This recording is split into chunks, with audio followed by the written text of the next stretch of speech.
Are you ready to be the ultimate Pokemon Master Trainer? Then join the Pokemon Trading Card Game League. You'll do awesome activities, learn wicked strategies, earn cool trainer badges, and meet new friends as you begin your journey to become a Pokemon Master Trainer. To find out more about the Pokemon Trading Card Game League, log on to wizards.com. Go forth and be a master. In January 1999, the Pokemon trading card game debuted in the US with the release of Base Set.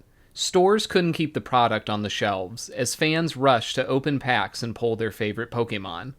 But as these fans opened more and more boosters, they began to realize this wasn't just about pulling their favorites. There was a game behind these cards. I'm the Ruby Retro Historian, and this is the story of the first era of competitive Pokemon.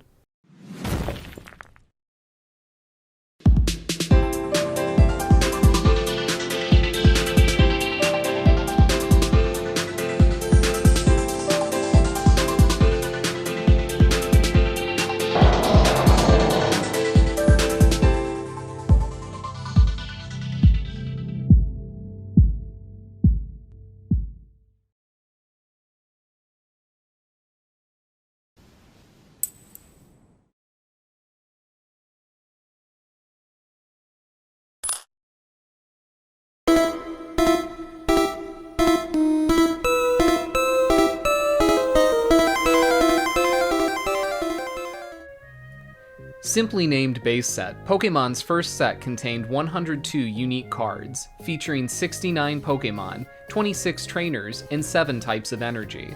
What's exciting about this first era of Pokemon is that cards from subsequent expansions breathed new life into Base Set upon release, so many of the cards players first focused on were not the ones that later would become power cards. But I'm getting ahead of myself. Let's first look at the important cards that made up the Base Set only format. Each of the 3 starters received cards with powerful attacks and Pokemon powers. Venusaur could deal a reasonable 60 damage and was able to move your grass energy around to maintain a steady stream of attackers. Charizard dealt massive damage and didn't care what type of energy was attached to it, thanks to its power. But the best was Blastoise, with its iconic Rain Dance ability to continually dump water energy onto your Pokemon. Other iconic cards included Alakazam, which wasn't for attacking, but moved damage around on your Pokemon. Chansey, with its massive HP and playability with double colorless energy. And Zapdos, which like Charizard dealt massive damage for a basic Pokemon and synergized with Electrode's Bazap power to fulfill its large energy costs. Players were no doubt excited to see some of their favorites given a chance to succeed in gameplay. However, they quickly realized that these cards paled in comparison to 2 Pokemon who would prove to be the kings of the Base Set format, Hitmonchan and Electabuzz. At first glance, Hitmonchan is such a simple card. Jab does 20 for 1 fighting energy, and Special Punch does 40 for 3 energy, neither with an effect. But when few basic Pokemon had more than 50 HP and were attacking for 10 for 1 energy cost, Hitmonchan proved more aggressive and efficient. Though weak to fighting types like Hitmonchan, Electabuzz dealt 10 damage with Paralysis Chance for 1 lightning energy, and could deal 40 for only 2 energy. Again, Electabuzz was everything Hitmonchan was, aggressive and efficient, with both having 70 HP. Their 1 energy attack costs made it easy to splash both in the same deck and leave room for the plethora of trainer cards Base Set gave us. Speaking of trainer cards, Base Set gave us all variety of strong ones. Each could be played during your turn without restriction, other than the printed cost, because trainer types, like supporters, did not yet exist. Staple rares included Computer Search, which gave the player unlimited access to the deck, and it was so strong that it was later reprinted as a 1 allowed per deck card. Item Finder, that allowed the player to get back key trainer cards later in the game. Lass, which disrupted both players' hands by removing all their trainer cards. And Super Energy Removal, that removed 2 of your opponent's energy cards for the cost of 1 of yours. That's balanced, right? Other powerful cards included Scoop Up to pick up damaged or hard-to-move basic Pokemon, Pokemon Trader, which functions like Pokemon Communication, trading one revealed Pokemon for another, and Pokemon Breeder, the precursor to Rare Candy that let you skip a Pokemon's middle stage. Next, the Uncommon Trainers, featuring the all-powerful Professor Oak that allowed you to discard your hand and draw 7 new cards. Defender and Plus Power modified how much damage you dealt or took. Energy Retrieval recovered energy cards lost in your opponent's barrage of energy removal cards. What may surprise a lot of modern players is that many powerful cards were commons. Bill allowed you to draw 2 cards for no drawback. Trading 1 card for 2 is incredibly powerful on its own, but when you can play Bill only to draw another Bill and keep the train going, now that's incredible. Also strong is Energy Removal, which removed an energy attached to an opposing Pokemon for no cost.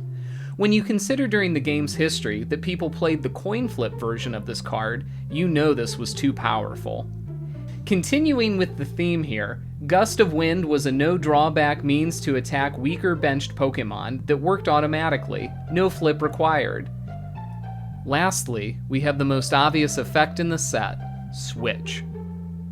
Notably, there was no great way to recover Pokemon in this era, only trainers and energy cards.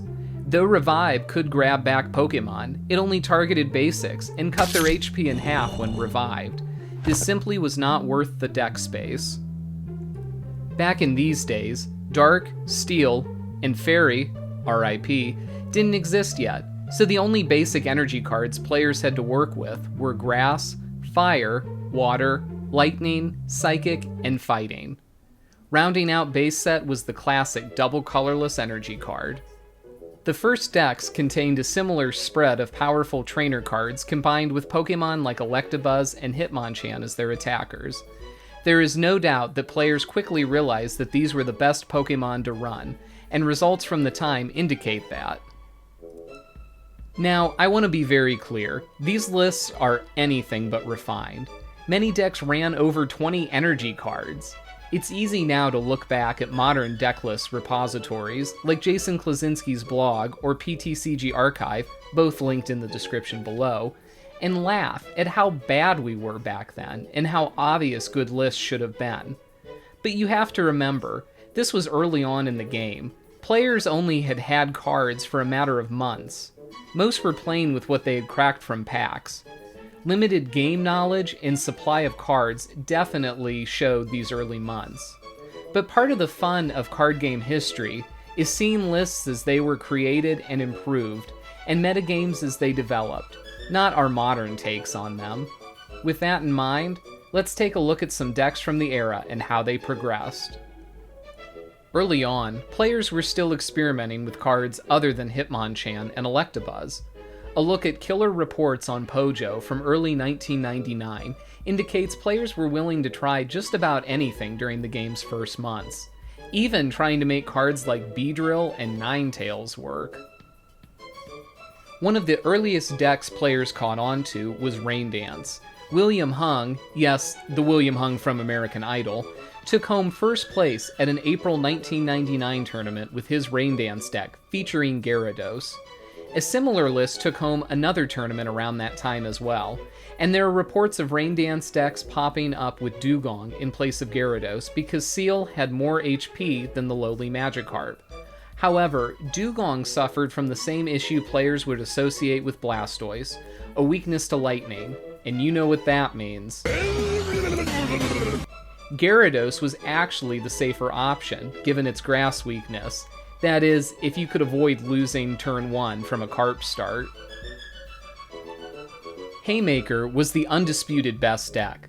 The combination of Electabuzz and Hitmonchan was just too much for most of the early format to handle. A lot of the early lists played around with the cards used, finding success in countering other Haymaker decks with Psychic-type attackers, like the variant running Jinx. Players would also experiment with including Mewtwo to try and take advantage of Hitmonchan's Psychic-type weakness. But this was soon dropped in favor of more consistent builds, given the lack of energy search in format to find that third energy type. For the most part, players stuck to playing 4 copies of Hitmonchan and Electabuzz, around 4 total copies of Farfetch'd and Doduo to resist opposing Hitmonchan's jabs with -30, as well as the high HP Chansey to tank several hits from Electabuzz. As you can see, the only real variety in these lists are the trainers that were run, but that's honestly more of a symptom of limited access to cards than it is with players trying to get creative. Now, it may come as a shock to players that the famed Mulligan Mewtwo was not actually a viable deck. The premise was simple: continue using Barrier until your opponent decked out before you did. The issue? Well, a lot of smart players were running energy removal. From what I can find, this deck, while rumored, had absolutely no success during this time.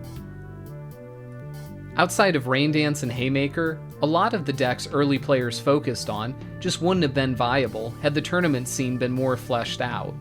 I don't think players running Alakazam and Venusaur in the same deck, or Magneton backed with Psychic attackers, were going anywhere fast in this era.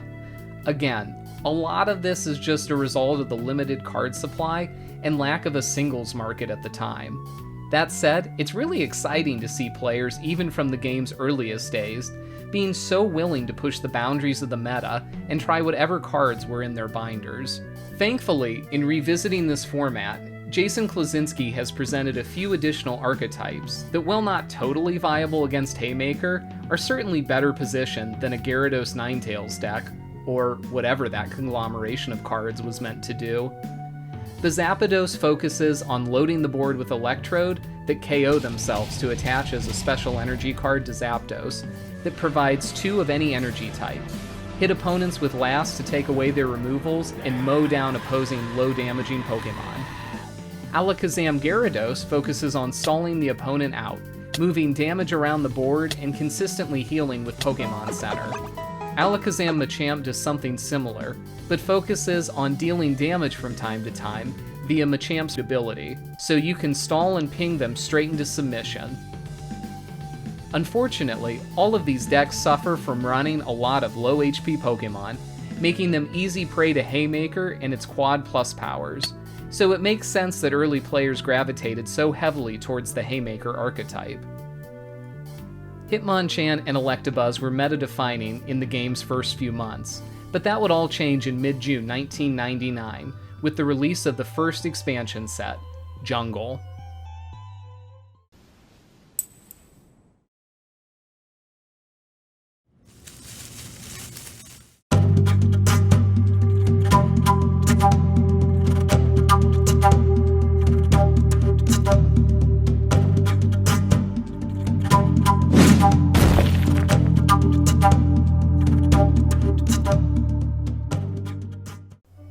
Jungle is one of the smallest expansions in the game, offering only 48 new cards.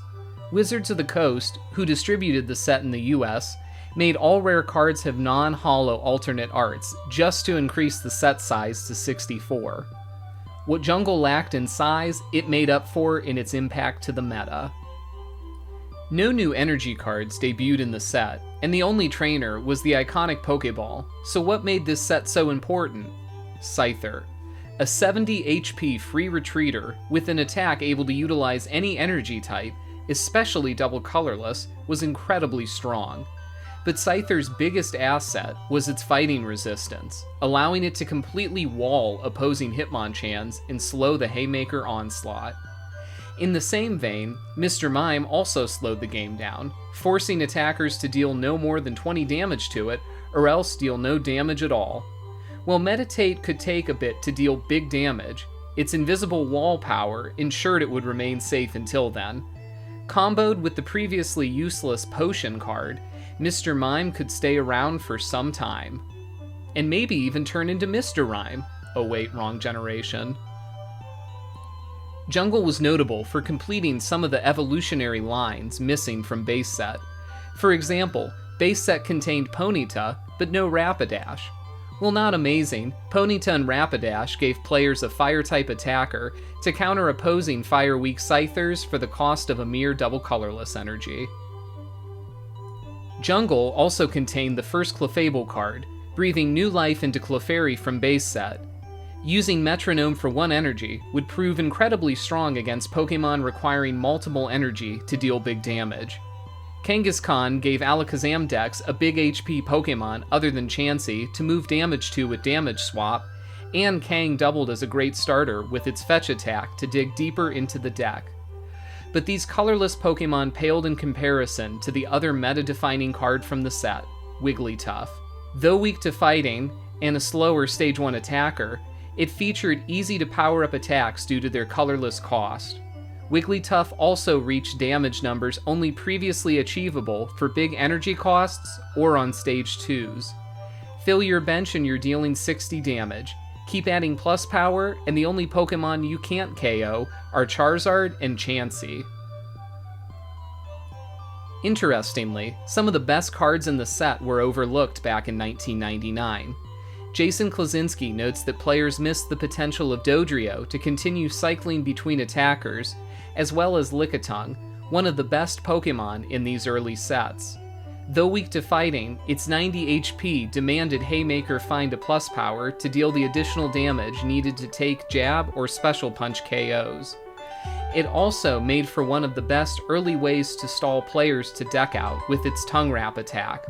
Forcing players to dig for their switch cards while paralyzed in such a grindy, slow Scyther-based format would have proven powerful. Even though our friends Dodrio and Lickitung didn't quite make it into deck lists at the time, we have some good variety to go back and look at. Shortly after the release of Jungle, Kevin Wynn took down a tournament with his Rain Dance deck, going 6-0. It ran a Tech 1-1 Clefable line to catch opposing players off guard, and looked to capitalize on Haymaker's low damage output mid to late game by running Super Potions to heal away 40 damage for the cost of 1 energy. Add in lots of consistency cards and removals, and this deck looks pretty good. The one strange thing is that the deck lacks Pokemon breeders, instead opting to run a thick Wartortle line, perhaps so he wouldn't have to dig early on to find Breeder and Blastoise in the same hand. At the same tournament, a Masters side event was won by Haymaker player Andreas Rodriguez. What was notable about his deck was that it completely cut Hitmonchan in favor of Scyther, signaling where deck building during this era was headed.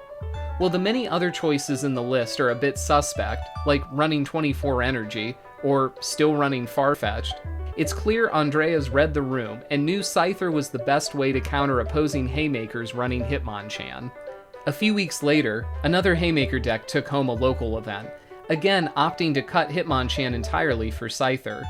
Looking to try and utilize Scyther's Swords Dance attack, the deck had a heavier focus on grass types, even including the seldom used Nidoran male from base set to try and hit heads to deal big damage.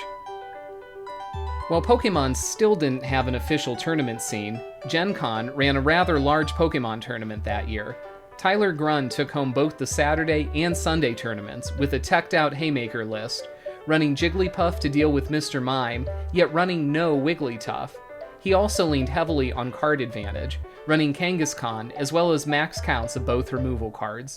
Clearly he knew what this format was all about. As the summer went on, deck lists turned into what many players will undoubtedly recognize as the iconic, or cookie cutter, Haymaker trio of Hitmonchan, Electabuzz, and Scyther.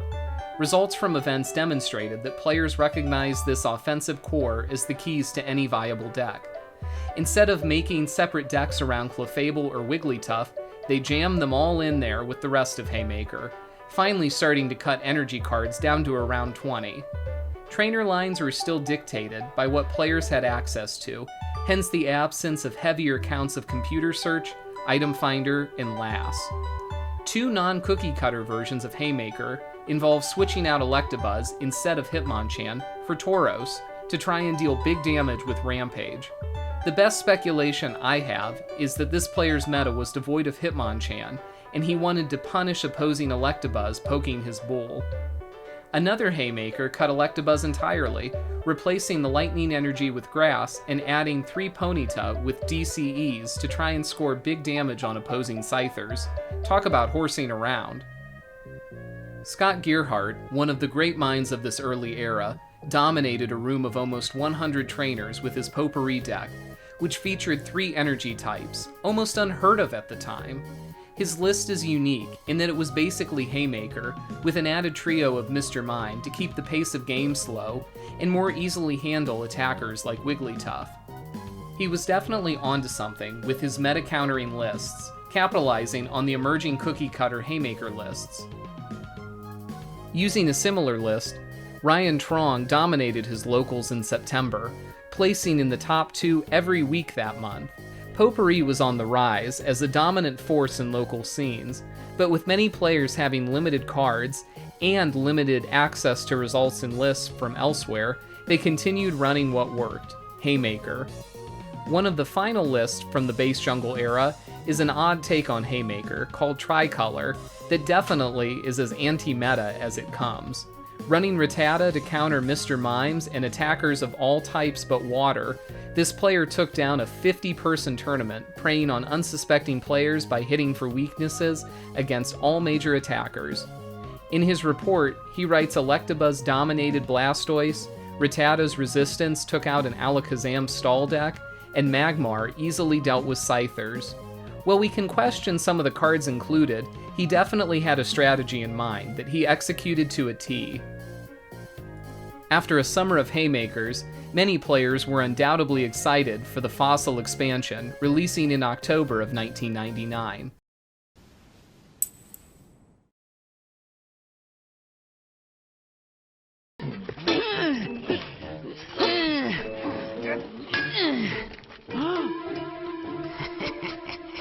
Success! My first Pokemon fossil! Yay! Gary! He's the best! Go, Gary! Fossil only contained 62 cards, but like Jungle, it featured holo and non-holo variants of all rare cards, so it really only added 47 cards to the game. But Fossil marked the milestone of having all original 150 Pokemon in print. Sorry, Mew, you'll have to wait just a little bit longer. Though small, Fossil added multiple competitive cards to players' decks. Rain Dance finally reached its peak with the release of 2 strong, basic water attackers, Articuno and Lapras. Articuno had 70 HP, strong, big damage attacks, and boasted resistance to Hitmonchan. Lapras's Water Gun attack was essentially a weaker version of Blastoise's Hydro Pump, but finally gave the deck an answer for Mr. Mime other than attacking with Squirtle. Another strong water type was Psyduck, whose Headache attack shut down opponents' trainers. In a format with only trainers and no supporters, this was incredibly strong to delay your opponent while setting up your own strategy behind the confused duck. Alakazam received Tentacool, allowing it to move 20 damage a turn to Tentacool before adding Tentacool back to your hand, essentially healing damage right off the board. Haymaker and Potpourri received new toys in Energy Search to seek out the energy type needed, and Magmar, another high HP, low-cost attacker, whose moves had powerful secondary effects, causing attacks to fail or poison. Moltres breathed life into the Stall archetype. Paired with Chansey, this deck focused on using Wildfire to deck your opponents out before they could take all 6 prize cards. Fossil also contained some of the strongest powers the game had seen to date. Aerodactyl stopped all Pokemon evolution. Ditto literally became the opposing Pokemon, giving players and judges a headache. Dragonite could switch itself with the active Pokemon from your bench. Gengar could move your opponent's damage counters, and Haunter could avoid attacks altogether with a coin flip. Best of all was Muck, whose power turned off all other powers in play except for Muck's, stopping decks like Rain Dance in their tracks. Upon Fossil's release, most players opted to keep doing what had been working, and that was playing Haymaker. The first known tournament with Fossil legal was won by a basic Haymaker deck with a 2/2 Dodrio line included. Finally, the 3-headed bird was getting the credit it deserved. Other players moved away from the original Haymaker Trinity to try and use the new Magmar card, probably to try and counter Fire-weak Scythers while eroding opposing Wigglytuffs. Ditto variants of Haymaker also started popping up, opting to cut Hitmonchan and play heavy double colorless counts to try and abuse Ditto's ability to make energy attached be energy of any type. Tournament reports from October indicate players stuck to what they knew: Rain Dance and Haymaker, with the occasional Psychic deck thrown in for good measure. But deck building was turned on its head in mid-November, when Mewtwo Strikes Back premiered at box offices and gave moviegoers new promo cards. While 3 of the 4 were nothing to write home about, one would change the direction of the game entirely: Mewtwo. Boasting 70 HP, a big damage attack, but more importantly, energy absorption, which allowed the player to recover energy cards from the discard and attach them to it. Mewtwo was the strongest card the game had seen yet. It made it safe to burn energy cards with your discard cost trainers, knowing you would be able to recover them and power up Mewtwo in just one turn. It also weakened energy removal, because the energy taken off could be absorbed right back. Immediately upon release, Scott Gearhart used his iconic Sponge deck, featuring the new Mewtwo, to take home a tournament win. Using high counts of Bills and Oaks to plow through his deck, he all but guaranteed he could pull off a turn 1 energy absorption, requiring the opponent to react immediately or risk losing the game. Variants of Sponge started popping up all over the country. Rico Reynes took home a tournament using an aggro Psychic version of the deck, focusing on a fast Mewtwo for himself and cards like Lickitung and Mr. Mime to slow down opposing Mewtwo. Notably, this is finally a deck list from 1999 that had under 20 energy cards. People were learning. As Mewtwo continued its assault on the metagame, Haymaker decks started cutting the Psychic weak Hitmonchan altogether, opting to instead run Electabuzz, Scyther, and Magmar. While some Hitmonchan-based versions still placed, they ceased winning tournaments like they had done earlier in the year. Additionally, a new version of Haymaker emerged, set on running only 8 Pokemon, 12 energies, and the rest trainers. That deck was called Insanity because of its rapid play style that was designed to win the game in the early turns. Harkening back to the early days of the game, Phil H. took down a tournament with only Electabuzz and Hitmonchan, running through his deck to last his opponents before jabbing, Thundershocking, and Thunder Punching them into submission. Likely recognizing the deck's weakness to opposing Scyther, Calvin Jameson opted to run Magmar over Hitmonchan, winning his tournament with the same strategy. Last was just too strong of a card when your opponent hadn't even played a turn yet. Instead of opting to add Mewtwo to the deck, Potpourri continued its anti-meta ways, running Mr. Mime and Magmar to try and slow down early Mewtwo pressure, as well as Psychic-resistant attackers like Lickitung and Jigglypuff. While Scott Gearhart had moved on from his initial creation to his new Sponge deck, Ryan Trong continued refining Potpourri and dominating his local scene.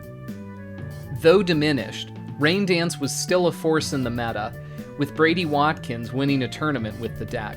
Finally cutting Wartortle in favor of Breeder, this list focused on what Blastoise did best, getting a fast turtle into play and flooding your Articunos and Lapras with water energy. Wigglytuff was also still around, thanks in part to its psychic resistance. Ned M's list is proof that players were finally starting to understand deck building, moving away from 20 energy and running more important trainers like Item Finder. This was thanks in no small part to websites and magazines like the legendary Pojo, finally getting up and running for competitive players. Though still without Lickitung, Stahl started notching results in local scenes, capitalizing on Chansey's resistance to the Psychic-type Mewtwo. Winning back-to-back weeks at locals, this energy-heavy build focused on milling your opponent with Moltres, sitting behind Mewtwo using Barrier, and hitting your opponent with a barrage of strong defensive trainers. You have to remember in these days, Fossils gave up no prizes for being KO'd. Clefairy also did not count as a KO for prize purposes. With players likely not aware how to play around Stall yet, and being used to oaking for whatever they needed, it's easy to see how this archetype could run rampant on an unaware player base. The fabled Cleaner deck also popped up during this time. Cleaner focused on using Lickitung, Magmar, Coughing, and Tangela for early pressure, while setting up an Arcanine behind them to clean up the board.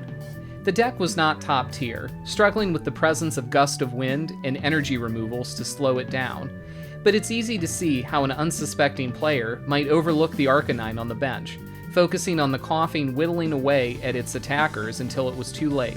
It's definitely a unique concept, and it seems to have taken some players by surprise, performing well for the deck's creator. In January of 2000, players were finally treated to the 151st card at their local leagues, finally obtaining the promo card Mew. While no doubt players were excited to complete their Pokédexes, Mew was a long-awaited counter to Mewtwo players, dealing 10 times the number of energy on the opposing Pokémon. After an energy absorption, all Mew needed to KO the Psychic-weak Mewtwo was a plus power. Following its release, it was an immediate inclusion in Scott's Sponge deck that he used to once again take down his locals. I am curious as to why he chose to run one Gambler, however. After posting our original 1999 video, Scott commented on it, telling us he ran Gambler because it could function both as a 5th copy of Professor Oak and as a means to avoid deck out that could be reused with Item Finder. Sure, the card hinged on a coin flip, but it was the best option players had in this early era.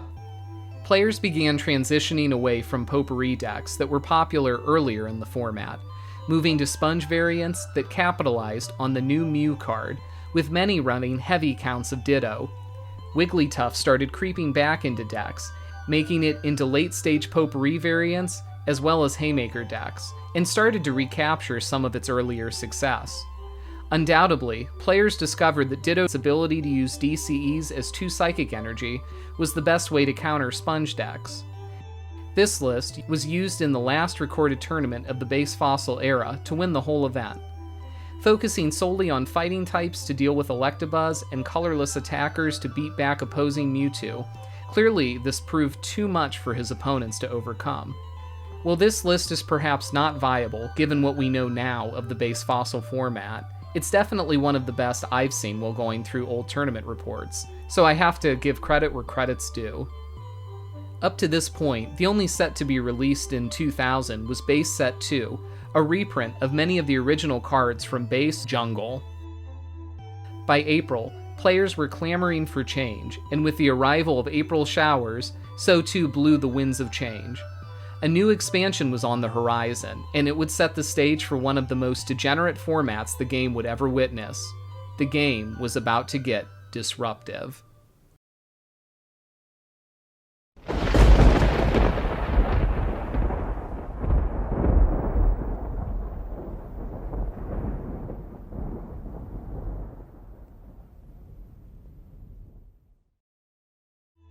The first year of Pokemon was a resounding success. Cards were flying off the shelves and fans were flocking to local card stores and hobby shops to take part in some of the TCG's first competitive scenes. As exciting as these locals were, Wizards of the Coast, the company that printed and distributed the cards, had other plans. Following the release of the Team Rocket expansion, Wizards kicked off the first series of organized play that would culminate in the first Super Trainer showdown aboard the SS Anne. the Queen Mary.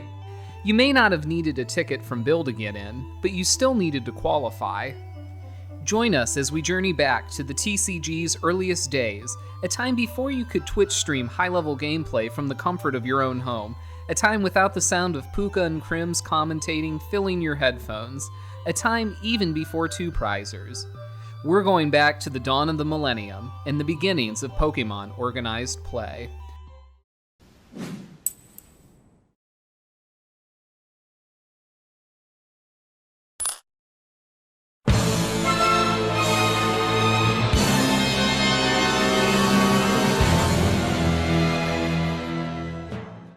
April of 2000 saw the release of the fourth Pokemon TCG set, Team Rocket.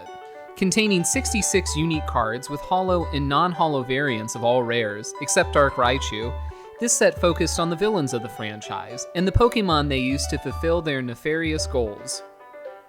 Boasting far more new cards than the previous two expansions, Team Rocket introduced the Dark Pokemon mechanic to the game.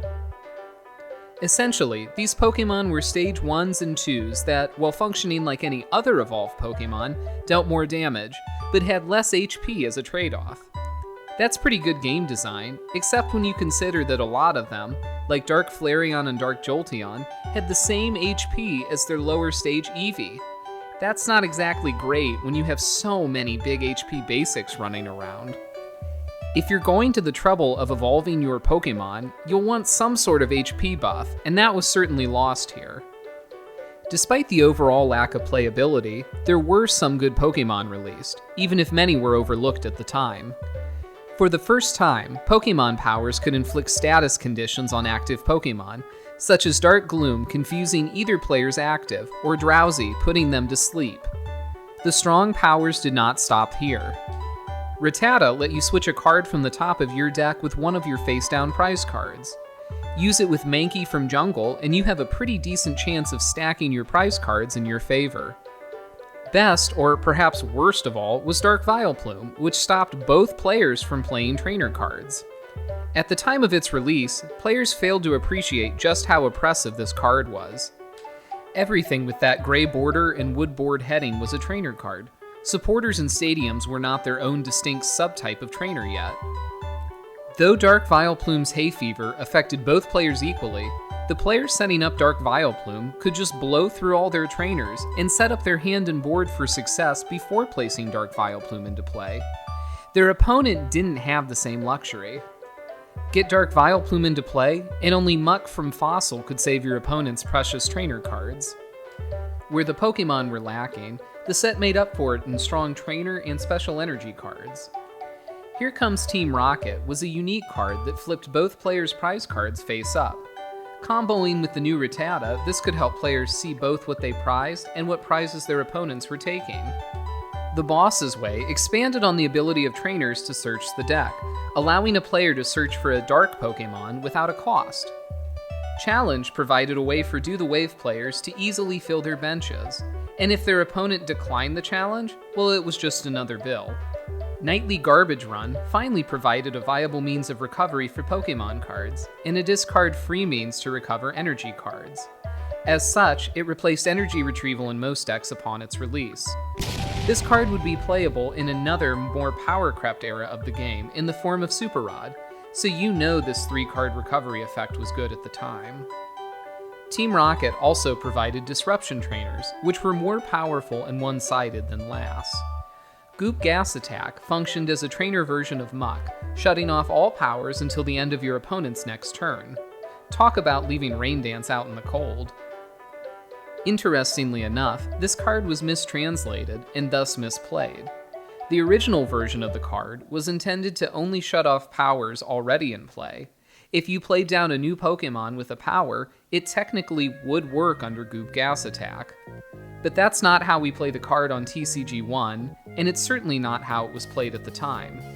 Imposter Oak's Revenge was another strong trainer, requiring your opponent to shuffle their hand back into their deck and draw 4 new cards for the cost of discarding one of your own. This was essentially a stronger Imposter Professor Oak, a card that never saw much play upon release back in base set. To give you an idea of how strong Oak's Revenge was, the modern-day version of the card, Red Card, is so good that it remains banned in the expanded format to this day. Oak's Revenge was especially potent when you considered its release alongside Rocket's Sneak Attack, one of the strongest trainers in the game up to this point. Sneak Attack allowed you to look at your opponent's hand and shuffle any trainer card you found there back into their deck. This card provided both game knowledge and disruption, and you could run 4 of them. The combination of Imposter Oak's Revenge and Rocket's Sneak Attack could leave your opponent with a dead hand on the first turn of the game. And this wasn't that difficult to pull off either, given all of the powerful draw trainers released in base set. Decks would soon begin dropping Lass entirely in favor of this one-sided disruption combo. Team Rocket also gave us 3 highly playable special energy cards. Full Heal Energy healed a special condition from the Pokemon it was attached to, and Potion Energy removed 1 damage counter, but these paled in comparison to Rainbow Energy. In exchange for taking 10 damage when attached, this card provided 1 energy of any type to the Pokemon it was attached to. Gone were the days of players scared to run decks with more than 2 types of energy. Multicolor Toolbox decks finally had the card they needed to become a force in the meta. With the release of Team Rocket came the start of an organized tournament circuit. Though Japan designed the cards, the US company Wizards of the Coast was tasked with printing, distribution, and organized play in the West. They devised the Super Trainer Showdown Tournament Series, with the first STS taking place in Long Beach, California in July aboard the Queen Mary, a boat party that would truly rival that of the SS Anne in Vermilion. In order to qualify, all players needed to do was win at least 3 games in a row at STS qualifier tournaments held across the country at different shopping malls. Unfortunately, almost all of the events took place in the western part of the country, which I guess makes sense given that this was for the West Coast STS, but it left players in the East without an easily accessible means to qualify. If you were lucky enough to make it to one of these qualifiers, you'd have to battle your way through one of 6 tournaments, or 3 a day. When you account for age divisions, that's a whopping 9 tournaments being held daily. I can only think of the headache this is giving any of our tournament staff viewers. The uniqueness of the tournament setup doesn't stop there. Instead of Swiss rounds, each tournament was single elimination with a maximum limit of 5 rounds. This meant that attendance was capped for each event at 32, and 4 players from each tournament would go 3-0 and receive their golden invitation to Long Beach. Each round lasted 20 minutes, with a winner being declared based on who had taken more prize cards when time was called. At the end of a game, players were also scored on how many prizes they had allowed their opponents to take. A perfect sweep resulted in 6 points awarded. If your opponent took a prize, you only got 5 points, and so on. The top 2 players with the most points in their age division at the end of all the weekend's 6 tournaments received paid trips to the STS. So not only did you need to win games, but you had to win them convincingly if you wanted a shot at that travel award. Without any further ado, let's take a look at some of the lists that survived from players who qualified for Long Beach. William Hung took second at one of the tournaments in Torrance, California, piloting his old-fashioned Haymaker deck through the competition before losing to a Wigglytuff deck containing Mr. Mime as a tech to handle opposing Hitmonchan.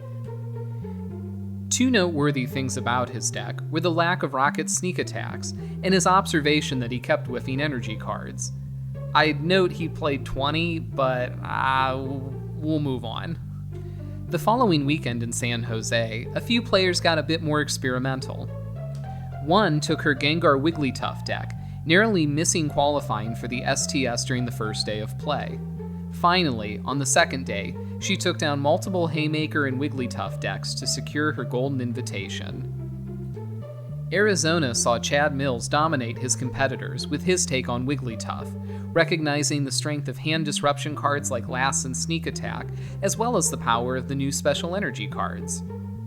Not only did he outperform the competition, but he managed to only give up 2 prize cards during 5 rounds of play across 2 tournaments, ending the day with a whopping 28 points and a free trip to Long Beach. Truly a respectable performance by Chad, with a pretty consistent build of Do the Wave.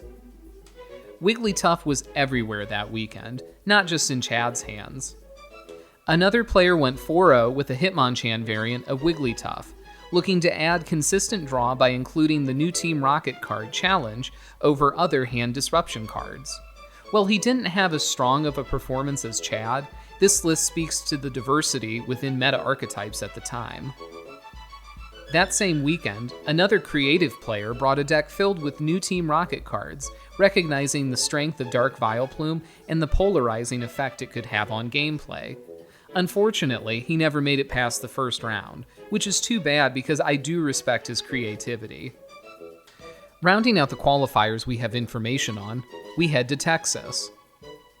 First, in Dallas, a tricolor deck featuring Mewtwo, Electabuzz, Magmar, and for good measure, Haunter, earned an invite. The deck seemingly was focused on playing whatever Pokemon could hit the expected meta for their weakness. One player relied solely on the power of Mewtwo, with a supporting cast of characters including Tauros and Ditto, winning one of the day's tournaments. With so few Pokemon and energy cards, this player had room for tons of trainers to counter opposing barrages of sneak attacks. He even ran Goop Gas Attack to deal with opposing Mr. Mimes with ease. Lastly, we head to Houston, where we take a look at one of the most unique decks seen thus far, Wigglytuff and Friends, including Dark Dragonair to search for evolutions, and Dark Slowbro to recover Pokemon from the discard pile. Clearly, they were a bit ahead of their time in recognizing the power of Pokemon to support a deck's main attacker. Using this deck, the player took home 2 tournaments on the second day of play. Though perhaps not the most geographically diverse, these qualifier tournaments were a great first foray for Wizards into competitive Pokemon. Held free of charge with strong prize support including packs, caps, and t-shirts, the community was no doubt excited to have such strong support from the company. While that would quickly change, players now enjoyed the benefits of all the interests surrounding the game. Free side events included league play, battles against master trainers, and opportunities for young kids to learn more about the game. With the STS qualifiers concluding in early July, all eyes turned to the Queen Mary for the first Super Trainer Showdown. Though players competed and earned golden invitations, there were still some tournament slots open to the general public. Thousands flocked to Long Beach to try and enter, but were mostly turned away. Not exactly a shining moment for Pokemon's fledgling organized play, but at least those disappointed trainers were given a ticket to tour the Queen Mary and some rocket boosters for their efforts. They could also get a picture with a giant Dark Raichu card, and even take home a Polaroid pic or a digital version on a floppy disk. If that doesn't scream the year 2000, I don't know what does. Those that made it into the tournament hall were greeted with a room full of hundreds of competitors spread across 3 age divisions. Unlike the qualifiers, you didn't need to win out to reach the next stage of play. Instead, players competed in about 6 to 8 rounds of Swiss play, similar to today's tournaments, but that's where the similarities end. Each round lasted only 25 minutes. A player earned a decisive win, worth 3 points for winning within 25 minutes, 2 points in an adjudicated win if they had fewer prize cards remaining than their opponent at the end of the round, 1 point for a draw where both players had the same number of prize cards when time was called, and 0 points for a loss. At the end of Swiss play, the top 8 players were assembled based on records and resistance, and advanced to the final stage of tournament play. The top 8 was played in a best-of-1 single elimination bracket, with the winner taking home this sweet Machamp medal and the title of first Super Trainer Showdown champion.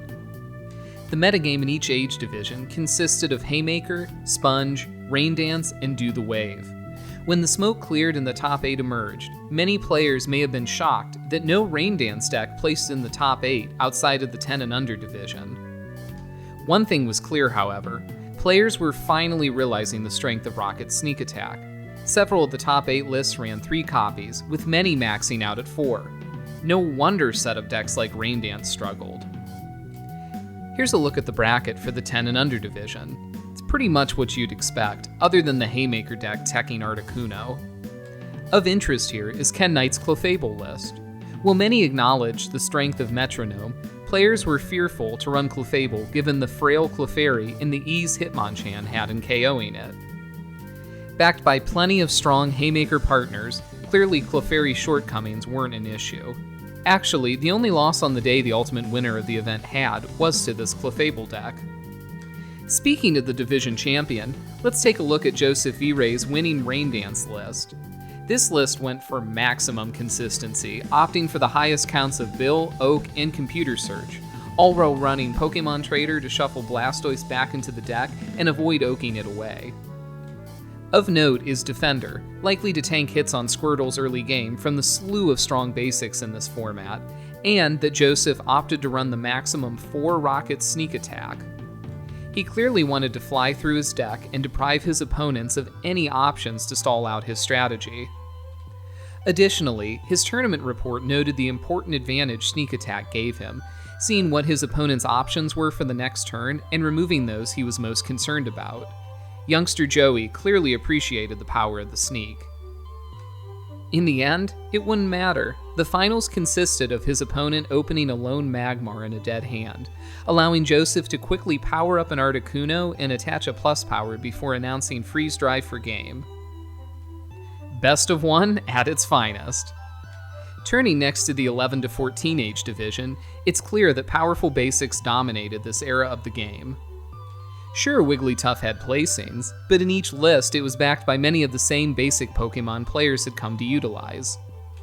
Living up to his name, Jack Savage took down the division with his Sponge deck. In his tournament report, he discussed why he revisited this base fossil archetype over a more traditional Haymaker build, noting its strong matchup against Haymaker decks running Hitmonchan, as well as Wigglytuff's susceptibility to energy removals and reliance on hitting early Professor Oaks. Jack actually saw our first history video and reached out to us to talk more about his STS run with Sponge. In addition to the analysis provided in his Pojo report, he told us that he constructed his deck specifically to capitalize on the luck-based elements of the base-to-rocket format, using his 60 card slots to take advantage of even the slightest instance of bad luck by his opponents and build upon the good luck that came his way. Looking at his list with this retrospective in mind, the card choices definitely make sense, like why he only ran 3 sneak attacks. If you could capitalize on an opponent's low hand size or bad draws, you didn't need the maximum 4 copies to lock them out of the game. His list is constructed to be more reactive than previous Sponge lists, opting not to run Bill at all and instead including Chansey and 3 nightly garbage run to continually reuse Chansey to stall for time. The tournament played out exactly as Jack saw it. He overwhelmed Haymaker decks and stalled Wigglytuff out, attacking only once the tough decks ran out of steam. Of note is the runner-up deck to Jack, Cody Barrett's Wigglytuff stall deck, running only 1 card from Team Rocket, that being 4 copies of Full Heal Energy. Opting to play a grindier match harkening back to the days of Base Fossil clearly paid off for Cody. He could whittle opponents' Pokemon down while walling with Chansey and building up a strong bench of Wigglytuff. One other fun tidbit from the 11 to 14 age division is that the top 4 game between Cody and Zach Froelich went to sudden death when Zach, who had been behind all game, gusted and knocked out one of Cody's damaged Scyther, forcing a tie in prizes and thus sudden death. They shuffled up for a new game, laying out only a single prize card. While both players had slow starts, Cody started Chansey and stuck a double colorless on it despite being last turn 1.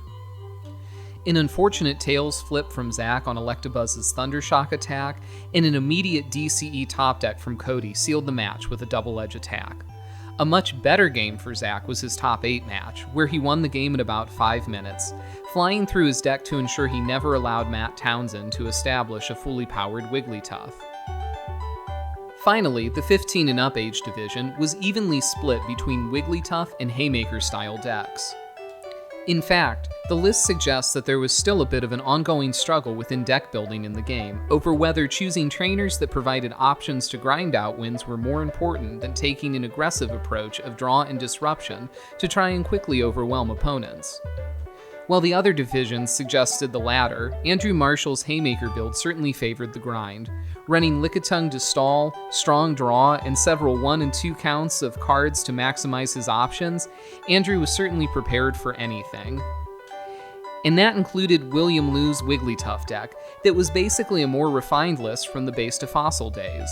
He doesn't run a single card from Team Rocket in this list, but when you're getting second place at the first STS, who can really question that decision?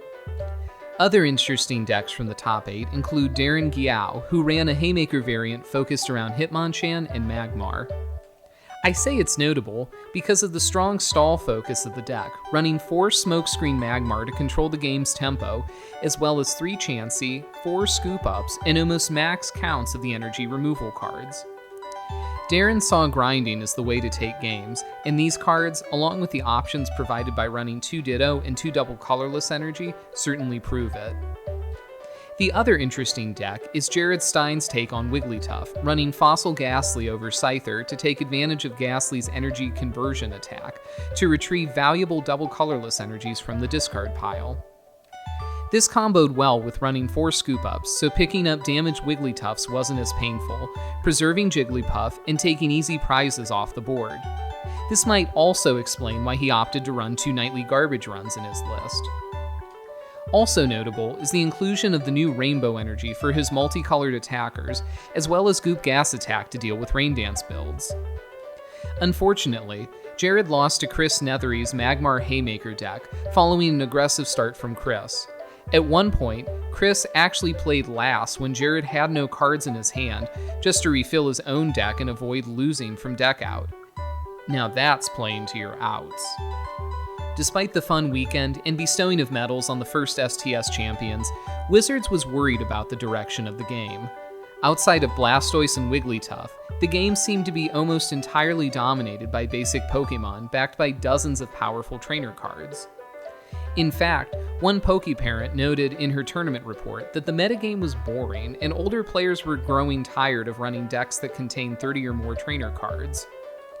For a franchise built on growing your Pokemon stronger by training and evolving them, this just didn't sit right with them. In fact, this was starting to be more of the growing sentiment within the community, not just among the tournament's players.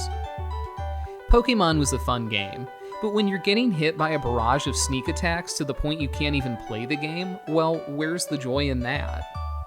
Such broken cards could prove detrimental to the fledgling game, and with another Super Trainer Showdown in the East coming later in the fall, Wizards employees looked for a solution. Just the same, players looked to Wizards for answers, and at the moment, they had none. Japan created the cards, Wizards just printed and distributed them.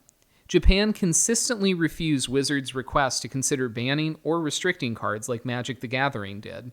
With game design beyond their control, Wizards had no way of stopping the chaos the next two sets would bring.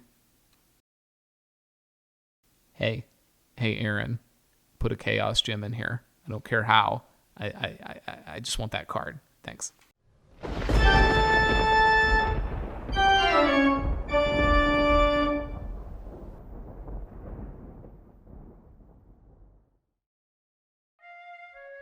If you played the Pokemon trading card game during the latter half of 2000, your game might have gone something like this.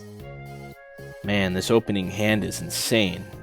It's absolutely nuts. When it's my turn, I'm going to draw so many cards. Yeah, well, you might not want to get too attached to it. I'll start my turn by playing Imposter Oak's Revenge. What's that do?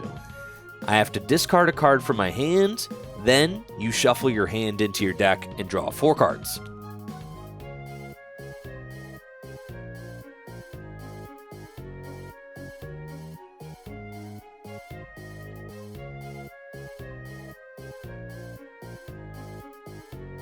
Good try, but I've still got a pretty good hand over here. Maybe for the time being, but next, I'm going to play Rocket Sneak Attack. I look at your hand, and then if you have any trainer cards there, I get to choose one and shuffle it back into your deck. No. Yeah, this Professor Oak has to go.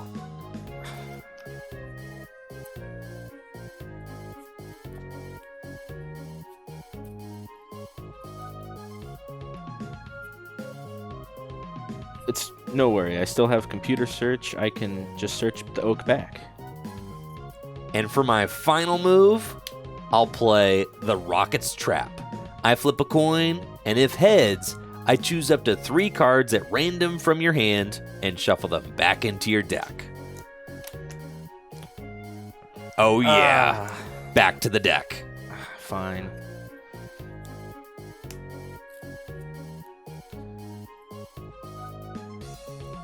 Yeah, so how's that hand feeling now, Aaron? Very sad. Very empty. Just how I want it. Or maybe it looked more like this. Wow. With a Scyther, I won't have to worry about any opposing Hitmonchan. Good luck. Good luck.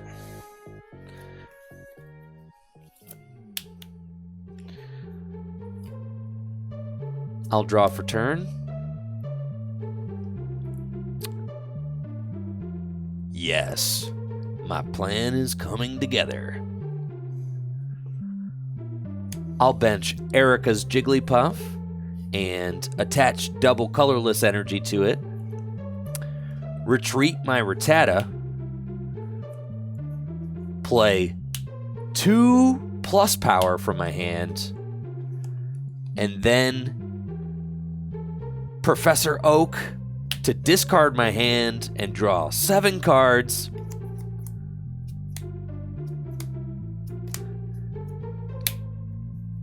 Two more plus power, and I'll pulled punch for the knockout and game.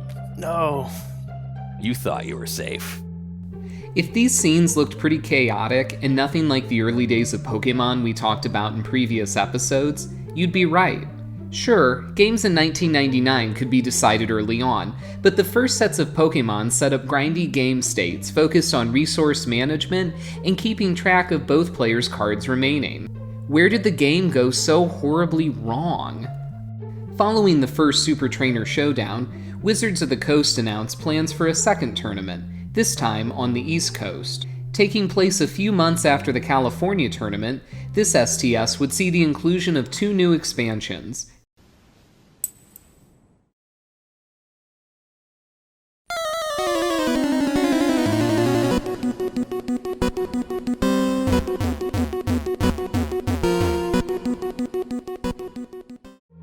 Gym Heroes and Gym Challenge.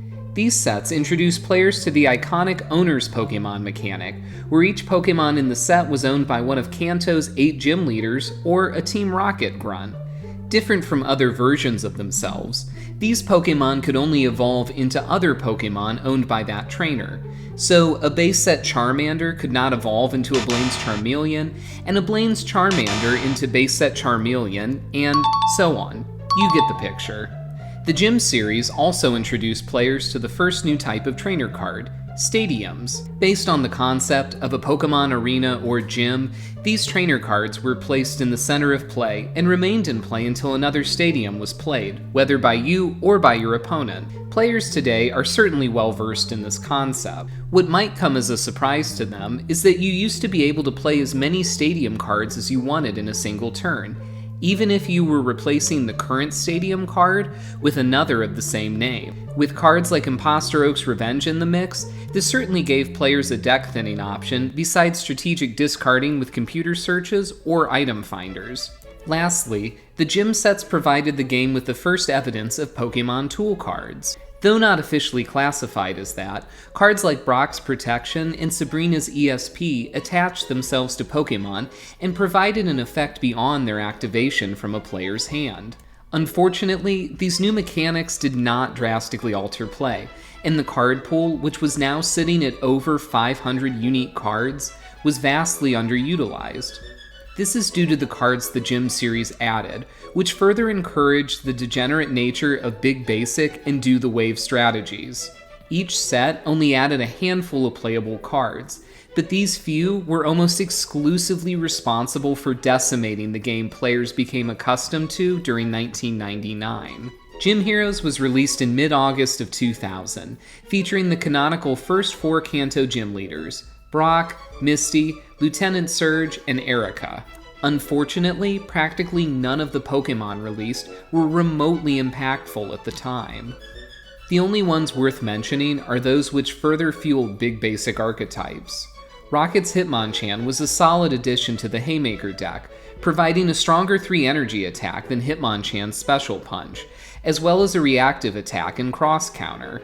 Rocket's Scyther also improved on the damage of its jungle predecessor, while boasting a powerful single energy attack that allowed it to avoid damage until removed from the active spot if its user could win a coin flip. Brock's Mankey finally gave decks a means other than Muck to deal with Dark Vileplume, by forcing it active via its taunt attack.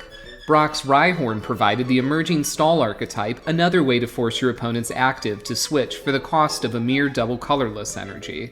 However, the most impactful was Erica's Dratini, a card similar to Mr. Mime from Jungle, but different in that it forced your opponent to attack it 4 times because its power reduced all damage from basic Pokemon to 10.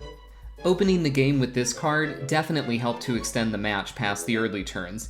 After having your hand hit by your opponent's barrage of disruption trainers and needing to find something to keep you in the game as they launched powerful attacks from big basics or from Erica's Jigglypuff.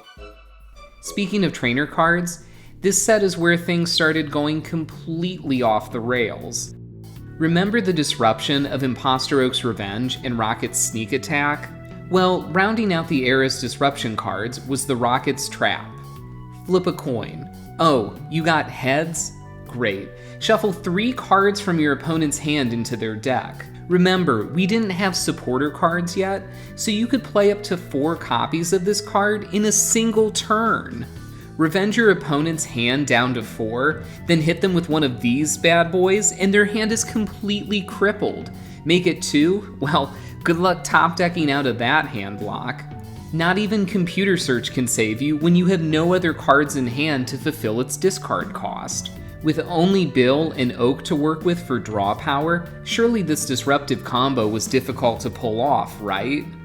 Well, I hate to be the bearer of bad news, but Gym Heroes added even more explosive draw power to the game. Erica let each player draw 3 cards. When you're already shuffling your opponent's hand back with Oak's Revenge, who cares how many cards you give them? You're just going to set them back to 4 anyways. Misty's Wrath also allowed players to dig deep into their decks for necessary pieces to complete this disruption combo, seeing 7 cards, choosing 2, and then just discarding the ones you didn't need. With recovery cards like Mewtwo, Nightly Garbage Run, and Item Finder running around, who cares what you're discarding as long as you find those disruption cards? Sure, Erica and Misty's Wrath could help players draw out of Sneak Attack and Rocket's Trap, but it's not like draw cards were the only thing players were running in their decks. They were bound to hit energy or useless Pokemon cards that would just ensure that their opponent could move further and further ahead in the game. Gym Heroes also released several of the most unique trainers in the game's history, but it's too bad most just weren't worth running when you had so many other powerful cards available to you. One of these cards that did find its way into mill and stall archetypes was Tickling Machine, which, upon winning a coin flip, set aside your opponent's hand for the turn. This could not only slow your opponents down, but coupled with the long-forgotten Imposter Oak, could actually mill your opponent by forcing them to draw 7 new cards after setting their original hand aside. Win a few coin flips, and you force your opponent to draw huge chunks of their deck at a time. And in a format without hand-refreshing cards, there was just no way to get their deck count back up, aside from Nightly Garbage Runs and the little-played Mr. Fuji. With stadiums being the new trainer mechanic, you'd hope Pokemon would at least release a few playable ones, and thankfully they did. No Removal Gym was the game's first attempt at hard countering the barrage of energy removal cards available to players. However, with so many draw cards available to one player and such small hand sizes remaining following a turn of disruption cards, it's easy to see why the discard cost was too easily met for the already dominating player versus the one who was struggling to have more than 2 cards in their hand at a time. Though played, it probably didn't make the impact Pokemon intended it to. Additionally, Narrow Gym was the first card limiting a player's bench size, capping it at 4 instead of the usual 5. Talk about a double slap in the face to Wigglytuff. Interestingly, instead of discarding Pokemon like later iterations of this card would, like Giant Stump or Parallel City, you actually return the Pokemon to your hand with all cards attached. Not exactly the payoff you want for catching your opponent over benching, but it did set up plays where you could heal a Pokemon by filling your own bench and then bouncing it back to your hand by putting a Narrow Gym into play. The first major tournament to occur after the release of Gym Heroes was the International Tropical Mega Battle in Hawaii. If you watched our 1999 video, you might have wondered why we didn't mention that tournament. Well, like the 1999 tournament, this Tropical Mega Battle was invitation only, and was limited to children. It was more of a PR stunt for the TCG, and not a competitive tournament. The main tournament itself was constructed format, and many of the cards we discuss here just weren't present in the limited card pool. While the Tropical Mega Battle series was definitely an important moment in Pokemon's history, it warrants a separate video to discuss those tournaments, and we fully intend to do that. Following the year's Tropical Mega Battle, Wizards kicked off a second leg of Mall Tours, this time for the East Coast Super Trainer Showdown that would take place in New Jersey in November. The Mall Tours used the same format as their spring counterparts, splitting up large amounts of participants into multiple tournaments over 2 days of play. These were the first tournaments to feature the new Gym Heroes expansion. Yet it's clear from the reports of the first few qualifiers that players did not yet know the strength of many of these new cards, or they simply hadn't cracked enough packs to have them available to play with. Whatever the case, let's take a look at the results from this round of STS qualifiers. The first Mall Tour was held in Troy, Michigan at the end of August. Evan Miller earned an invite by winning his flight with the classic Mewtwo Wigglytuff variant. The list is pretty standard to what you would have seen at the West Coast STS, because he played no new Gym Heroes cards. Interestingly enough, it ran no bill or computer search in favor of more disruption cards like Sneak Attacks and Lass. STS qualifiers continued the following weekend on Long Island. This Rain Dance list claimed an invite using the combo of the newly printed Energy Flow with Pokemon Center to return water energy to hand before playing Pokemon Center to heal your damaged Pokemon. While it earned an invite, it ultimately lost to a Lieutenant Surge deck, which is fitting, I suppose. Speaking of Lieutenant Surge, check out this unique Surge list running a Fearow line backed by Electabuzz and Dratini. Only being stopped by a Wigglytuff deck in the finals, which put his Dratini to sleep, to then bypass its strange barrier power, this deck literally flew through the competition. The last deck of note coming out of Long Island comes from a member of Team Canada, or as he goes by in his report, the Amazing Canadian. Recognizing the strength of Dark Vileplume, backed by Disruption Trainers and strong draw, the Amazing Canadian took down his flight with ease. Ruby Retro's home state of Ohio continued the trend of Wigglytuff domination at the Cincinnati qualifier, with Andy Jacobs taking down his flight with the standard list featuring Hitmonchan and Scyther. Josh Breckenridge quite literally brought the heat in his flight, taking second to a colorless Haymaker build with his Arcanine damage swap deck. By manipulating the amount of damage on Arcanine, you could KO almost anything with its devastating Flames of Rage attack. In a field dominated by Haymakers and Wigglies, this list definitely stands out as one of the most unique. Magmar was on full display in West Dundee, Illinois the following weekend. Starting to realize the ease with which disruption cards could fit into Wigglytuff decks, Toby Aurora added in a cast of characters featuring Magmar to pilot this list to a second-place finish in his flight. The true innovation here came in Bob Havlovik's active stall list, featuring Magmar and the somewhat elusive Lickitung, backed by healing and energy removal cards to wear down his opponents. It's easy to see why he did so well. For the time, this list is super clean, and I'm sure a lot of his opponents just had no idea how to play against a stall deck. I want to mention that one of the qualifier tournaments in West Dundee saw the birth of a Pokemon legend, Kyle Pukasukovich. He won one of the qualifier tournaments using a deck containing Wigglytuff, Clefable, Dodrio, and Scyther. While the list is sadly lost to time, and Puka didn't see success at the STS, it's amazing to see players so associated with competitive success having roots all the way back in the game's earliest days. John Chimento earned an invite at the Braintree, Massachusetts qualifier with a deck entirely focused on destroying Wigglytuff. Erica's Dratini prevented basic Pokemon from taking easy one-hit KOs in the game's early turns, and Aerodactyl stopped opponents' Puffs from becoming Tuffs. For good measure, Chimento ran Hitmonchans and Dittos to ensure the favorable matchup. In the end, he lost to a member of Team Canada, running an Alakazam Tickling Machine stall deck in the finals of his flight. In North Carolina, the classic Sponge archetype still proved strong. Will Cousins took this iconic deck to a first-place finish, defeating the Cleaner, Wigglytuff, and Haymaker on the way to the top. He opted to run Narrow Gym to counter Wigglytuff's Do the Wave attack, as well as opposing no removal gyms. As you can see, he ran heavy counts of removal cards, so it was very important to his strategy to keep that stadium card far away from play. Dustin C. won a flight that weekend with what he deemed Speed Canine. Similar to the Cleaner deck from 1999, his list focused on setting up an Arcanine behind stalling Pokemon like Magmar and Erica's Dratini, running no removal gym to ensure his energy stayed on the board. At one of the last qualifiers, the power of the new disruption cards were finally on full display, in decks like this Wigglytuff deck.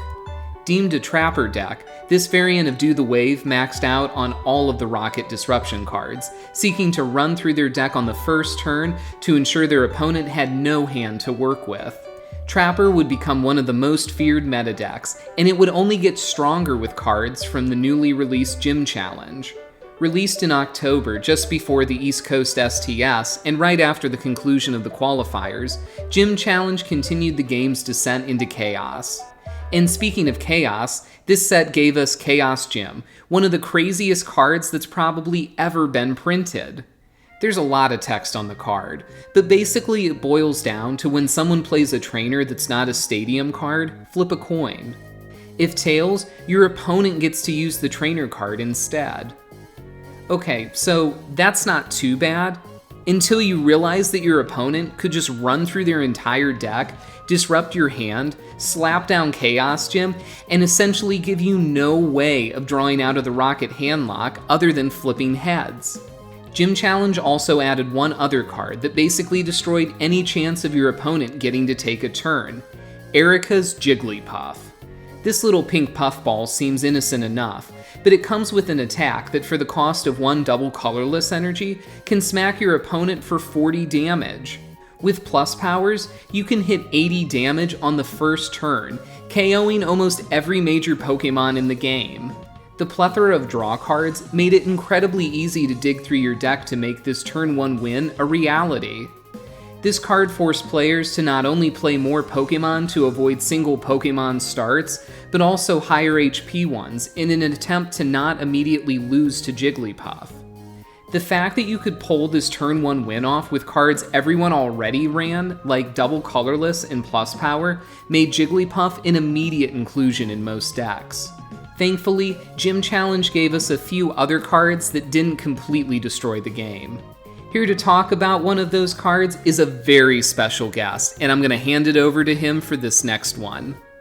Yo, what's up, everybody? Andrew Mahone here from Tricky Gym, joining the crew from Ruby Retro to talk about one of my favorite Pokemon cards of all time, Rocket Zapdos. This card has it all, from the incredible artwork to the broken attacks, no weakness, and awesome resistance. This card is a mainstay in the gym formats. Its plasma attack was perfect in Haymaker decks, allowing you to defy energy removal strategies by accelerating lightning energy from the discard pile to Rocket Zapdos. Not only did it make this card impervious to energy removal, it helped you to play your own super energy removals since you had extra energy stored up on Rocket Zapdos to discard with super energy removal to remove your opponent's energy from play. It's also got the awesome Electro Burn attack, which does a hefty 70 damage and one-hit KOs almost every basic Pokemon in the Pokemon TCG at this time. Now it does do 10 damage to itself for each lightning energy attached to Rocket Zapdos, but Defender pairs really well with this since you can use Defender to decrease the damage that Rocket Zapdos takes from its own Electro Burn attack, and it decreases the damage that Rocket Zapdos takes from the opponent during their next turn. Rocket Zapdos also has no weakness and a minus 30 resistance to fighting. The most popular lightning type attacker up until this point, Electabuzz, was weak to fighting and had no resistance, so Zapdos in a lot of ways is a strict upgrade from base set Electabuzz. So Rocket Zapdos pretty much ended up replacing base set Electabuzz in the gym format Haymaker decks. Now I don't know who decided to give a Rocket Grunt a Zapdos, but I'm glad they did, because this card rocks, and it's definitely one of my favorite cards ever printed. Huge thanks to the guys at Ruby Retro for having me on to talk about this powerhouse of a card. Thanks, Andrew. If you're not already subscribed, be sure to check out Andrew's channel, Tricky Gym, for modern and retro Pokemon content. Speaking of tricky, Brock's Ninetales let you become another Pokemon, allowing different attackers to come out of nowhere to surprise your opponents. Importantly, it did not let you obtain the other Pokemon's powers, so you couldn't spring a Dark Vileplume or Blastoise out of nowhere on your opponents. But you still had plenty of options in evolution Pokemon with strong attacks that were kept out of the game by strong basic Pokemon and energy removal cards. Printed alongside it was Brock's Protection, shielding it from the onslaught of energy removal cards, allowing you to easily power it up for the plethora of available attackers. Though it would not reach its pinnacle until the Neo era, Brock's Ninetales was still moderately playable throughout the Gym era, and certainly goes down as one of the most intriguing cards we've ever received. The amount of crazy, game-disrupting cards that we just seemingly kept getting set after set was proving too much. Realizing the game was quickly getting out of hand, Wizards searched for a solution. While responsible for running the American events, they had no say in actual game design. Their request to create banned and restricted lists fell on deaf ears. Seemingly, the Japanese game designers were satisfied with allowing players to run up to 4 of all the broken cards they kept printing. Ironically, they were placing restrictions on the more broken cards in Japan, like computer search and super energy removal, so it's unclear exactly why they were fine letting America's game be as crazy as it was becoming. Wizards instead successfully convinced them to create a new format for tournament play, the infamous Prop 15-3. Announced just before the release of Gym Challenge as the format for the upcoming Super Trainer Showdown, the Prop 15-3 rule set limited each player to running a max of You should have gone for the head.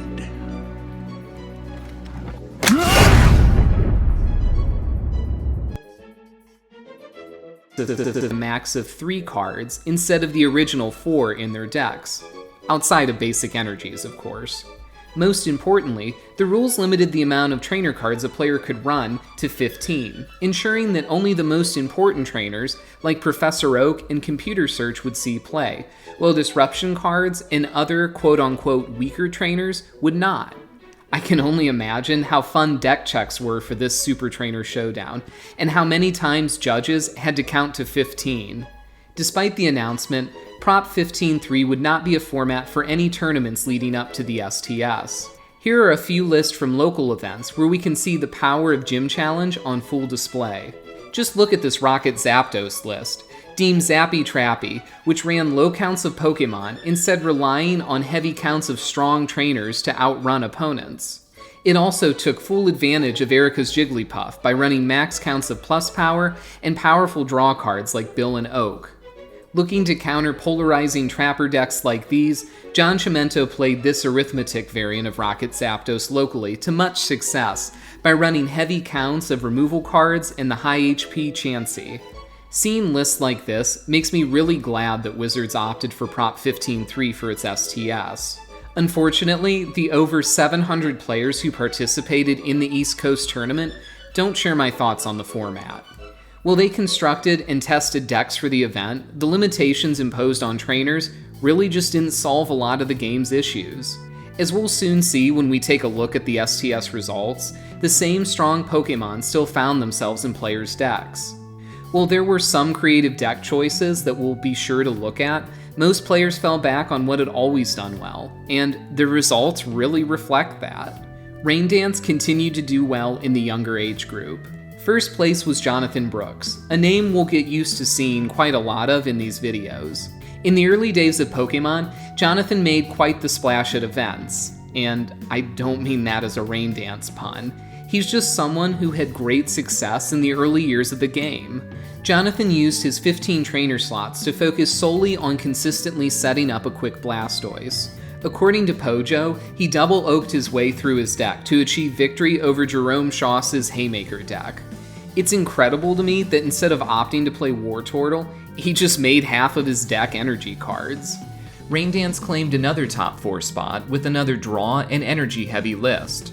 What makes the David Santos list so interesting is the fact that he ran a Dark Blastoise. Santos was all in on draw cards to sustain the flow of water energy needed to fuel Rain Dance. This is one of the few decks to use its trainer spots on Bill. He also ran Erica.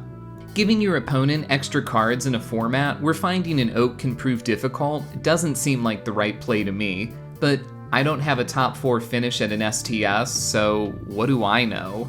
One thing of note about David Santos is apparently he was actually 15, but he looked young enough to pass as 10 years old, so his locals helped to get David into the 10 and under division, probably because it was considered less competitive than the older age group. Whatever the case, the player who informed us about this was one of the locals who helped David sneak into the division, and I want to make it known to our viewers that they have expressed remorse for their actions. Wizards events really were the Wild West. I can't even begin to imagine something like this happening today. The finals in the Middle Age division was a mere match of Wigglytuff and friends. Rudy Rodriguez claimed the first prize of the match and eventually came out on top with his Lightning Wigglytuff build, taking advantage of the newly released Rocket Zapdos. Realizing the impact such few trainers could have on a match, he opted to run Chaos Gym to try and further limit his opponent's ability to play their own Oaks and set up. In fact, Rudy used Chaos Gym to win his semi-finals match after drawing extra cards off of his opponent's mulligan, then locking his opponent entirely out of trainers. His opponent tried to Oak to get back into the game, but flipped tails, allowing Rudy to dig further into his deck and find even more needed resources. If Chaos Gym is one thing, it's definitely fair and balanced. Coming in third place was Carson White with a Brock Sandslash Clefable deck. This deck has it all: fast offense with Hitmonchan, status conditions with Magmar and Sandslash, and stalling options with removals and Magmar. Pewter City Gym is a great addition to counter opposing Chaos Gyms and to ignore the ever-present fighting-resistant Pokemon. Another interesting deck placing in the top 8 was Yan Lu's Raindance Wigglytuff deck. Where to start with this one? Well, Blastoise can only use Raindance on water types, so running Wigglytuff, Ditto, and Chansey seems a bit counterintuitive. But these extra attackers were a great source for his non-Raindance attachments, so they could be powered up while Articuno and Lapras handled the early turns. The one rocket sneak attack seems odd until you realize there are computer searches to find it and item finders to reuse it later in the game. While the list looks strange at first glance, it's honestly a bit ahead of its time in looking past the early game and towards winning the mid to late game. Also in top 8 was Andrew Daly's Arcanine deck that focused on being more defensive, attacking with all kinds of big basics while setting up an Arcanine on the bench. Machop from Team Rocket is a great addition for type coverage, considering it can attack for a double colorless, a card he was already running in the list. Why would he risk playing more energy types with a card like Hitmonchan when he had this option at his disposal? Matt would go on to lose to the eventual division winner, Rudy Rodriguez, opening Scyther, Machop, and Growlithe without much other support to stave off Rudy's Wigglytuffs. Moving over to the 15 and up division, we get a bit more variety than the younger age groups. Instead of a Wiggly mirror match for the finals, this division saw two Clefable decks going head to head, ultimately being won by Tom Hanley's Lightning Haymaker version over Heidi Craig's Fire variant. Tom's list went undefeated on the day, achieving a perfect tournament record. Now, that's incredible considering these were all best of one matches. Hanley's deck ran Narrow Gym to counter opposing Wigglytuff, as well as Rocket Zapdos for fighting resistance, and Chansey to stall for time as he looked for needed cards. Taking a look at Craig's version, her deck focused on being more defensive, running the max count of super energy removals as well as Pokemon Center to heal her low-cost attackers. Her fighting resist came in the form of Scyther, perhaps a bit less efficient of an attacker than Rocket Zapdos, but still viable all the same. According to Pojo, Hanley just squeaked by Craig to take the gold, and from this low-resolution picture, it certainly looks like their boards are pretty evenly matched. Peter Keller took the gym leader theme to heart, placing in the top 4 with a Haymaker variant featuring several gym leader Pokemon, like Blaine's Rhyhorn, Brock's Lickitung, and even Lieutenant Surge's Electabuzz. Running several single counts of trainers, it's likely that this, in combination with lesser played Pokemon, just caught his opponents off guard. The single copy of energy removal is notable, as most other players opted to run solely super energy removals for its greater impact in such an energy-heavy format. Removing a single energy card just didn't go the distance in Prop 15.3, like it did in the traditional format of unlimited trainers. One name you'll definitely recognize in this top 8 is Jason Klaczynski, hot off his win at the summer's Tropical Mega Battle. Wanting the best of both worlds, Jason ran Wigglytuff and Clefable in the same deck, opting for a supporting cast of characters reminiscent of the Sponge archetype. I really like the inclusion of a Mr. Mime to try and hold off high-damage Pokemon that filled this format. Also in the top 8 is Mike Delgado's interesting take on Haymaker, opting to use 3 of his 15 trainer slots on mysterious fossils for his Aerodactyl. Clearly, Delgado expected the field to be filled with evolutions, and he was right. but I have to think that the loss of 3 trainer slots to Mysterious Fossil probably caused some consistency and utility issues, but his tournament run definitely suggests otherwise. Additionally in the top 8 was Matt Brooks' Beatstick Wigglytuff deck, featuring all the Haymaker classics as well as Ditto. What's unique about his list is the emphasis on aggressive trainer use, including 2 sneak attacks and a full 3 item finders to keep oaking and whittling away at his opponent's hands. Matt unfortunately lost in top 8 to the eventual winner, Tom Hanley, after opening a dead hand. Despite seeing a computer search, Hanley's barrage of Hitmonchan, Chansey, and Rocket Zapdos was too much, and it made quick work of Brooks's Chanseys and Dittos. One of the most unique decks from the top 8 was Joshua Morris's Venusaur deck. A stranger to play at the top tables, Venusaur moves energies around with its Energy Trans ability, allowing Morris to make use of Pokemon Center to keep healing Venusaur against his opponent's attackers. The inclusion of max counts of Ivysaur and Breeder doesn't really seem optimal to me, but players had limited time to test for the format, so I'll let it slide. Ultimately, Prop 15.3 proved unpopular with players. And no, before you ask, it's not because a player received a game loss for running 16 trainer cards. Which they actually did, but I digress. It's really because the same Pokemon were still dominating, and other cards just couldn't compete. Also, the same trainers were finding their way into deck lists, but now, players had even less of them to work with. Reports from the time indicate that a lot of games ended up being really one-sided, because whoever found an oak first dominated the entire game. In some respects, Prop 15.3 played like a glorified theme deck format. With few cards still viable and consistency issues abound, Wizards would never return to the Prop 15.3 format. Fortunately for the player base, a new set was on the horizon, a whole new adventure with a whole new world. And boy, a whole lot of coin flips. New cards, new mechanics, and new Pokemon were on their way, seemingly breathing new life into the game. However, with mind games abound, the Pokemon TCG would be kept from reaching its full potential. But that, my friends, is a story for next time.